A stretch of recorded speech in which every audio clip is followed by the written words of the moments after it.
திமுக கவர்ச்சிகரமா 2021 சட்டமன்ற பொதுத் தேர்தலில் சுமார் 525 அறிவிப்புகளை வெளியிட்டாங்க. நிறைவேற்ற முடியாத அறிவிப்புகளை வெளியிட்டு மக்களை ஏமாற்றி கொள்ளைப்புறத்தின் வழியாக ஆட்சிக்கு வந்த பிறகு சுமார் 4% அந்த அறிவிப்பை கூட நிறைவேற்ற முடியாத ஒரு சூழ்நிலை. அதுல முக்கியமானது கல்வி கடன் ரத்துனாங்க, இல்ல கேஸ் சிலிண்டர் மானியம் கொடுக்கல, பெட்ரோல் டீசல் விலை குறைக்கல, நீட் தேர்வு ரத்துனாங்க, அதுக்கு ரகசியம் இருக்குன்னு சொன்னாங்க. இதுவரைக்கும் ரகசியத்தையே சொல்லல துணை முதலமைச்சர்.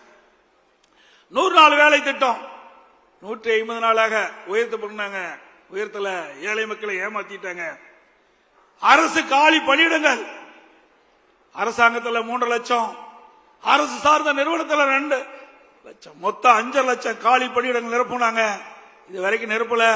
கடந்த சட்டமன்ற பொதுத் தேர்தலில் வெறும் 50,000 பேர் தான் அரசு ஊழியர்கள் நிரப்பப்பட்டதா அறிவிச்சாங்க. இந்த 4.5 ஆண்டுகள அரசு பணியாளர்கள் சுமார் 75,000 பேர் பணி ஓய்வு பெற்றுக்கிறாங்க. அதோட அதிமுக ஆட்சியிலே கொண்டு வரப்பட்ட தாலிக்கு தங்க திட்டம் நிறுத்திட்டாங்க. அம்மா மினிக்கிளை கைவிட்டுட்டாங்க. அம்மா இருசக்கர வாகனம் அதையும் கைவிட்டுட்டாங்க.